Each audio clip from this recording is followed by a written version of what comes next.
let's start with updates from the Jadon Sancho situation. We'll go to the United fan, of course. He's our source. You can go neutral. Right no. Like, I'm not interested in that matter anymore. You are our source in Old Trafford. You know, you have your ears to the ground at Old Trafford. You know what's going on there. Apparently, he has deleted that tweet where he said that he's been scapegoated and that everything that the manager said, Erik ten Hag said, everything is a lie, and all will be revealed in due time. He has deleted that tweet, and there are indications or there are suggestions that is the first step into, reintegrating himself into the squad and into the heart of the manager Erik ten Hag. What say you? I don't know, but it's a good first step. At least take down the message. It shows that the player has been remorseful of all of you.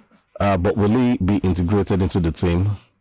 At this point in time, I still feel he will still have to serve some level of punishment, maybe via fine or missing some games. The club do know that they need bodies right now. The injury list is ridiculous. So you can't have a player who should, be an integral part of the first team, not available for reasons that can be resolved eventually. But again, even if he comes back to that team, I'm very sure the club will be looking to let him go by January. Triple, let me come to you for this one. Let's go to Harry Maguire now.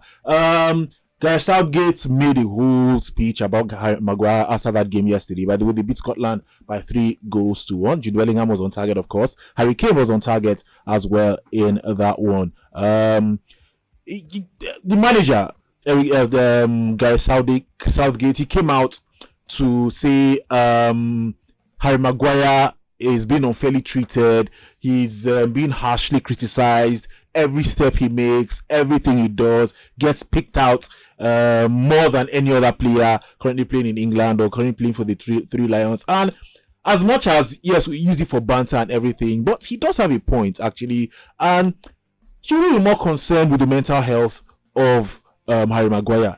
Especially since we've just spoken about Jadon Sancho, who, like we like to say, he was allowed to go to the mountain to clear his head. Harry Maguire could be next because, again, the hits are getting too much on this defender.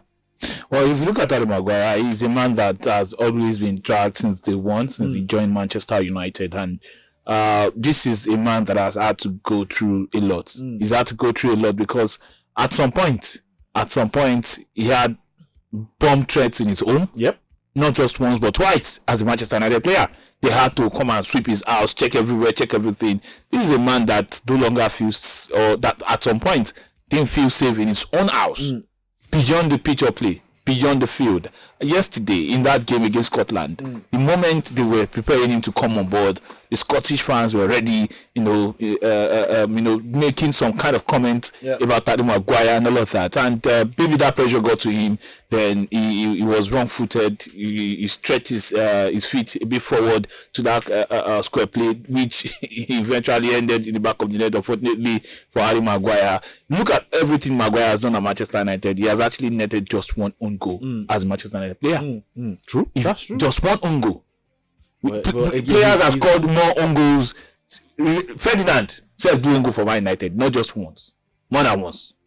I'm not saying Ferdinand is not a great player. No, I'm not going to sit here and say that. But what I'm trying to say is, I think Harry Maguire is a scapegoat. Yep. Is a very, very easy target. Yep. Games that he did not play, we see United fans even blame Harry Maguire for games he did not play. Yep. So for Maguire, I feel just like Southgate said, according to him, this is the second most successful English side ever, and Harry Maguire has been a big part of this side, mainstay in fact. Yeah. Let's go to another, because again, it looks like he's getting to the age of banter. Is all fun and good and all of that, but again, the butt of these jokes are the players. We go to Richarlison now. Richarlison has said he will seek psychological help on his return to Tottenham, as he's saying that he's endured a turbulent 5 months off the field.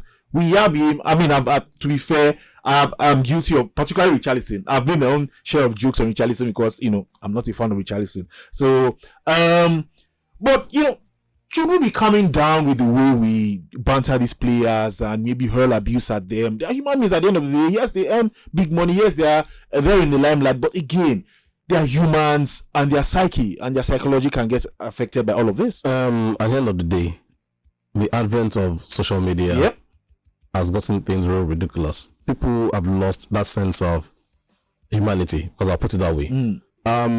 It's just unfortunate. Yes, we've got a job to do, but at the same time, for fans out there, you realize that as much as a lot of people hit hard on, the likes of 𝐈𝐍𝐻𝐒, Richarlison, I hardly want to even do that. I rather look at the performance and how they've performed so far. But if you still go as far as going on social media, tagging them on their personal handles, ridiculous words, and the amount of hypocrisy out there.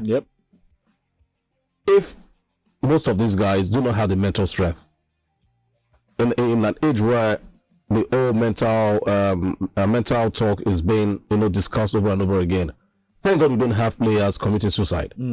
It's not until when people break down to the extent of wanting to take their lives that we begin to understand that there is a limit to all of this.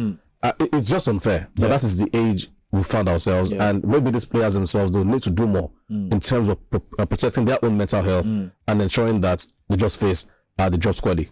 I hope so, because again, because for a player like Greenwood right now, some would have broken down totally. Yes, these are human beings as well. So again, we banter, we keep it fun, but again, let's be coming out sometimes. There should be a line that there should be a line that should not cross. I mean, we after the AFCON, I think it was 2019, 𝐜𝐨𝐻𝐒 had to retire from the national team because of the abuse he was getting. He was getting some serious abuse from fans of the Super Eagles. So there should be a line. As a family. Exactly. So there should be a line. If 𝐈𝐍𝐻𝐒 he got bomb threats, Can you imagine? In his home, not once but twice. You enjoyed this video? Hit the subscribe button for more. Leave a comment and like. Thank you.